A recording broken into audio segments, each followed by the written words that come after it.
Iran में बड़ा ज़बरदस्त जी। झगड़ा चल रहा है, प्रदर्शन हो रहे हैं और आज तेहरान में गोलियाँ चला दी गई हैं, सवा 200 लोग मर चुके हैं। तो अब टप्पू जी वहाँ कब लैंड करने वाले हैं अपने चिनूक हेलीकॉप्टर से और किसको उठा के ले जाने वाले हैं? डिफिकल्ट टू से सर, इस टाइम पे ईरान का थोड़ा-सा जो गेम है वो बड़ा टेढ़ा है। इट इज़ नॉट दैट ना, ना, सिंपल क्योंकि गेम पे अपन बाद में बात करेंगे। पहले जी। तो अपने टप्पू जी की capacity to lift somebody out of Tehran उसकी बात करें। नहीं, कैपेसिटी वो करने की तो थोड़ा डिफिकल्ट है सर, बिकॉज़ सी ईरान का जो ज्योग्राफी है उसको अप्रोच करना बड़ा डिफिकल्ट है।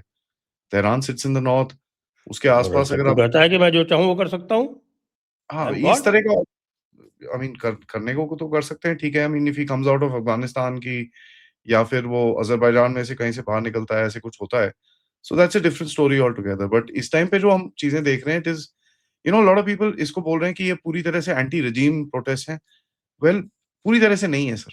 There are anti regime elements और एंटी रेजिम काफ़ी चीज़ें हैं, बट पूरी तरह से एंटी रेजिम भी नहीं है इसके अंदर। तो अगर आप देखेंगे जहाँ पर एंटी रेजिम हो रहा है, वहाँ पर किलिंग्स चल रही हैं, जहाँ पर इकोनॉमिक्स के ऊपर जो प्रोटेस्ट चल रहा है, उसके अंदर वहाँ पर कहीं पे भी कोई किलिंग नहीं चल रही है and those protest are ongoing. As a matter of fact government भी उनके साथ एंगेज कर रही है। सो 2-3 डिफरेंट सेगमेंट्स हैं एंड ईरान की जो सोसाइटी और जो जितने भी लोग हैं उसके अंदर घुसे हुए हैं सर और जो चीज़ें कर रहे हैं, it is not a singular group. वहाँ पर काफ़ी सारे ग्रुप्स हैं। एक है सर जो इज़राइलीज़ और अमेरिकन्स ने रिक्रूट करे हैं अफ़गान्स, जो वहाँ पर जो रेफ्यूजीज़ बन के इतने सारे वहाँ पर बैठे हुए हैं, तो अफ़गान्स को काफ़ी रिक्रूट करा हुआ है।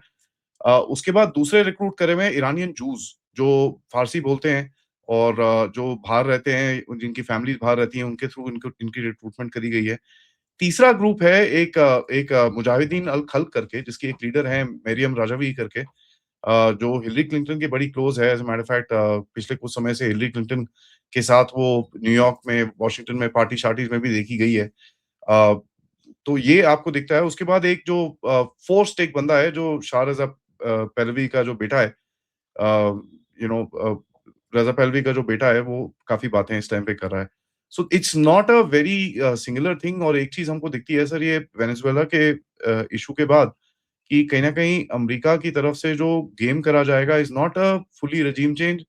ये एक हिट मारना चाहते हैं उस स्ट्रक्चर को, उस रेजिम को जहाँ पर वो वीकन होती है एंड फिर उस वीकनेस के तौर पे वो उनकी बात सुनने को कोशिश करेगी। तो ये इनका प्लान है। अब कितना सक्सेसफुल होता है, नहीं होता, वो तो आगे टाइम बताएगा। बट 13 डेज़ हो चुके हैं सर ईरान के अंदर। पाकिस्तानियों की तरफ से एक सीक्रेट मीटिंग करी गई थी रहीम यार खान, सॉरी अपना नूर खान में, इसमें वहाँ पर कई जो उनके सेफ हाउसेज़ हैं आस-पास एयरपोर्ट के, मैंने दिखाए हुए हैं अपने चैनल पे उन मैप्स में कहाँ-कहाँ पर हैं। वहाँ पर इज़राइलीज़ ने आके कुछ इज़राइलीज़ और अमेरिकन्स के साथ कुछ मीटिंग हुई है। ये भी पता चला है कि कुछ क्या नाम है, कुछ वॉरशिप्स भी लैंड हुई हैं कराची के अंदर, जहाँ पर वेपन्स, स्मॉल आर्म्स और ये सब चीज़ें ऑफलोड करी गई हैं, जो उस तरफ फेंकी जाएँगी। थोड़े समय पहले सर जैश उल अदल जो एक ग्रुप है, जो मोसाद के साथ, अगर आपको याद होगा 2013 तक इस ग्रुप को जुंदला बोलते थे। तो जुंदला भी एक्टिवेट हो रखा है यहाँ पर एंड उन्होंने तो जितने भी ग्रुप्स हैं जो ऑपरेट करते हैं इस ईरानियन सीस्तान बलूचिस्तान के अंदर, उन सबको एक यूनिफाइड स्ट्रक्चर में, एक सिंगुलर स्ट्रक्चर में उन्होंने कंबाइन करा है। ये करीब हुआ था दिसंबर पहले हफ्ते के अंदर। तो उनके लीडर्स की तरफ से एक बड़ा प्रेस कॉन्फ्रेंस किया था जहाँ उन्होंने बोला था, और ये चीज़ आप देखेंगे जहाँ पर पाकिस्तान का जो बलूचिस्तान है उसके अंदर बीआरएसी करके जो ग्रुप बना है, ब्रैक जिसको बोलते हैं, बीआरएसीएस, ब्रैक्स जिसको बोलते हैं, तो वो एक बलूचिस्तान का ग्रुप है। जितने भी सारे Baloch liberation army, Baloch frontier, Baloch freedom front, ये जितने भी ग्रुप्स थे उन सबको एक एक यूनिट में बना दिया है। तो ऐसी ही कुछ चीज़ हम वहाँ पे भी देखते हैं। तो इस टाइम पे फ़ोकस काफ़ी है सर। अभी तक एयरक्राफ्ट कैरियर्स मूव नहीं हुए हैं अमेरिका के, उनके टैंकर-शैंकर्स आ चुके हैं। बट जहाँ पर आप देखेंगे एयरक्राफ्ट कैरियर्स मूव होंगे उनके, और इनके जो नेवल फ्लीट आनी शुरू होती है मिडल ईस्ट के अंदर, कुछ कुछ हिंट्स अभी आ रही हैं, they are not confirmed as of now. You will find कि यहाँ पर कहीं न कहीं कुछ ना कुछ होगा। कुछ टैंकर्स यूरोप के अंदर आए हैं। उस दिन ग्रीस के अंदर एक पूरा सो कॉल्ड सॉफ्टवेयर ग्लिच हो गया था पूरे एयर स्पेस के अंदर। उसके बाद सेम सॉफ्टवेयर ग्लिच हुआ पोलैंड के अंदर, उसके बाद सेम सॉफ्टवेयर ग्लिच हुआ हंगरी के अंदर। तो ये इट इज़ अ पैटर्न, क्योंकि नेटो की फोर्सेस वहाँ पर आई हैं, so they didn't want people to track them. But en route इनके ऊपर काफ़ी ट्रैकिंग हुई है एंड पीपल हैव रियलाइज्ड कि कुछ यहाँ पर इनकी चीज़ें लैंड हुई हैं। I don't know whether Iran का एक प्रॉपर मिलिट्री स्टाइल ये लोग कुछ करेंगे या फिर एक weakening sort of an operation करेंगे, ये तो अभी थोड़ा समय बताएगा। बट कुछ हिंट्स यहाँ पर दिखते हैं कि अगर नेतन्याहू साहब का मोदी जी को फ़ोन आया, नेतन्याहू साहब जाके ट्रम्प से मिले थे अमेरिका में। उसके बाद पाकिस्तान की तरफ से कुछ जो स्टेटमेंट्स आए हैं, यहाँ पर इज़राइल की तरफ से इंटरेस्टिंगली जैसे ही नेतन्याहू की बात हुई मोदी जी के साथ, जो स्टेटमेंट पाकिस्तानी ट्रूप्स के बारे में गाज़ा के लिए आया कि we will not allow any Pakistani troops to come here, we can only work with people who we trust. तो ये दिखता है कि कहीं न कहीं एक पैटर्न फ़ॉर्म हो रहा है, कहीं न कहीं कुछ एक स्ट्रक्चर फ़ॉर्म हो रहा है, कुछ करने के लिए इस रीजन के अंदर। पाकिस्तान के लिए एक और खबर आई अभी लेटेस्ट, जी। क्योंकि बहुत सारे F-16 बिक रहे थे पूरी दुनिया में, आपने देखा होगा। सिर्फ एक है वो पूरी जो खबर है वो 2 ये वो पाकिस्तानी सऊदी चल अरेबिया साथ सामने आ गया था, नो F-17s। या मतलब जो लोग F-16, F-35 चला रहे हैं, वो F-17 चलाएँगे। सर सुबह ही जब ये ट्वीट आने शुरू शुरू से हुए ही थे प्लांटेड लग रही थी पूरी खबर। आप कह रहे हैं हाँ जी। साहब सूडान खरीदेगा, लीबिया खरीदेगा, कमाल है। सर ये पूरी लोग F-17 एमओयू तक पे नहीं पहुँचे अभी तक, तो एमओयू क्या होता है? मेमोरेंडम ऑफ अंडरस्टैंडिंग होता है, जिसके अंदर आप बोलते हो कि भैया एक अंडरस्टैंडिंग है जिसके तहत हम इस बारे में बात करेंगे आगे जाके। इनको तो इंजन नहीं मिल रहे थे, अब कैसे ये बना रहे हैं?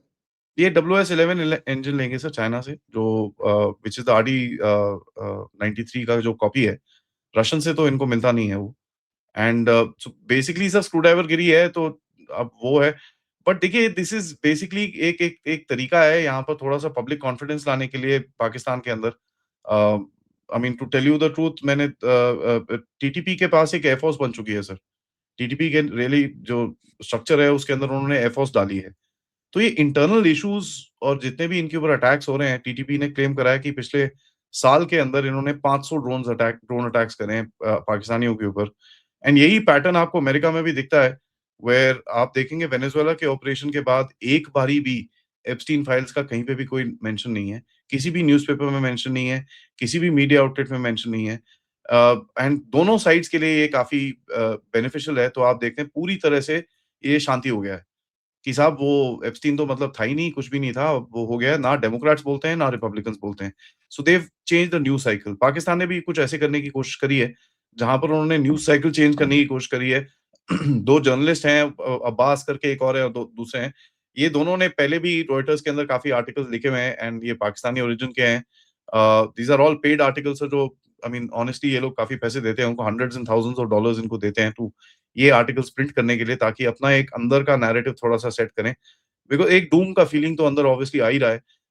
सऊदी अरेबिया से मिलने को दिया नहीं जा रहा आसिम मुनीर को, उसने भगा दिया इसको। बट जो ग्रेटर गेम है मिडल ईस्ट के अंदर, वहाँ पर Pakistan is getting pulled between Saudi Arabia and UAE.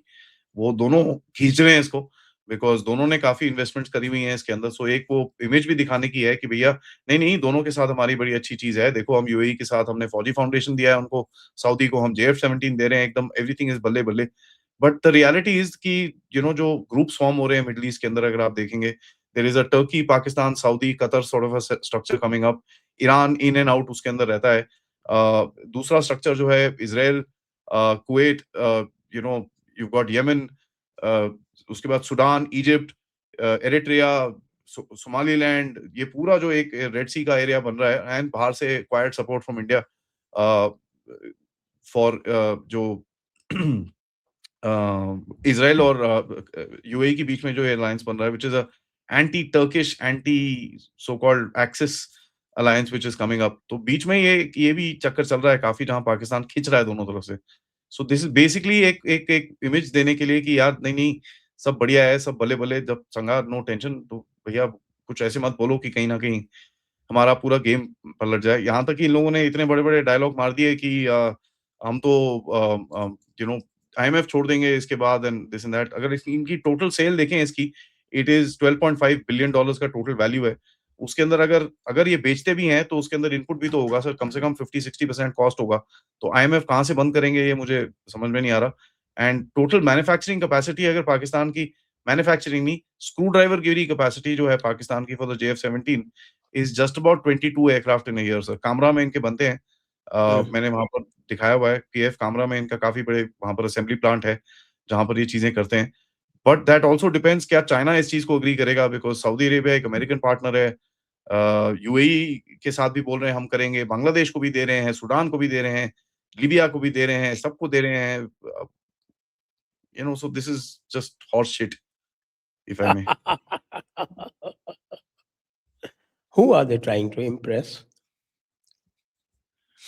Not Indians, of course. Indians know the capacity of JF-17. उनको पता है कि JF-17 ने ऑप सिंदूर में क्या किया था. घर जाके बैठ गए थे चुपचाप. अरे भाई बाहर मत निकलना, मारे जाएंगे. सर देखिए, JF-17 का कैपेसिटी एक अगर फॉर अ चीपर नेशन, जो एक ऑनेस्टली एक तेजस का पोटेंशियल था. हमारे तो यहाँ पर चैंपियन ही बड़े सारे हैं HAL के अंदर. उसके बाद GE के साथ जो चीजें चल रही हैं, जो एक कैपेसिटी आप तेजस से क्रिएट कर सकते थे, 25 से 30 से 40 मिलियन डॉलर का जहाज, क्विक, फास्ट, इजी, इफेक्टिव, छोटी-छोटी कंट्रीज के अंदर बेचने के लिए ये बड़ा एक मार्केट है अभी भी. जहां पर आप देखेंगे, जहां पर एक टाइम पे रशियंस बेचते थे. फॉर एग्जांपल एक MiG-21 जो आपने देखा, MiG-21 को इन्होंने पूरे साउथ ईस्ट एशिया में बेचा, वेस्ट एशिया में बेचा, इंडिया इंडिया में बेचा, बांग्लादेश में उसके वर्जन्स आए. तो काफी हद तक ये एक एक मिडिल ग्रेड फाइटर था उस जमाने का, जहां पर affordable fighter at frontline capabilities. उसके बाद देश अपने आप जो काम करते थे. तेजस के पास भी एक कैपेसिटी है इस चीज को करने की. बट एक चीज यहाँ पर दिखती है, बिकॉज चाइनीज जहाज तो बिक नहीं रहे, तेजस बिक नहीं रहा, तो देयर इज दैट गैप जो जहां पर पाकिस्तान इस चीज को ऑब्वियसली एक्सप्लॉइट करने की कोशिश तेजस कर रहा है. बिकेगा कैसे? तेजस पहले मैन्युफैक्चर तो इंजन ही That's नहीं what है. I'm saying. That's what I'm saying. तो अभी 5 आज इंजन आ रहे आज हैं. मैंने देखा था कि साहब की 5 और आ रहे हैं इंजन. जी, जी, जी. सो ये होगा सर, बिकॉज़ हमारी तरफ से भी थोड़ा प्रेशर है कि साहब क्या कर रहे हो? This is not gonna work. And तो वो आएँगे अभी धीरे-धीरे करके, you will find it increasing. क्योंकि सर GE ने एक सेकंड प्लांट तो लगाया है. GE-404 के ऑर्डर्स तुर्की के पास से आए हैं इनके पास, जो पता नहीं जाएँगे कि नहीं जाएँगे, because Israelis are gonna create trouble there. And South Korea के पास हैं, स्वीडन के पास से हैं. सो ये 3 जगहों के अंदर इनको GE-404 के इनके पास ऑर्डर्स हैं. सो they've created another assembly line. उन्होंने प्रॉमिस किया था कि 26 में they will increase the capacity. Let's see what happens.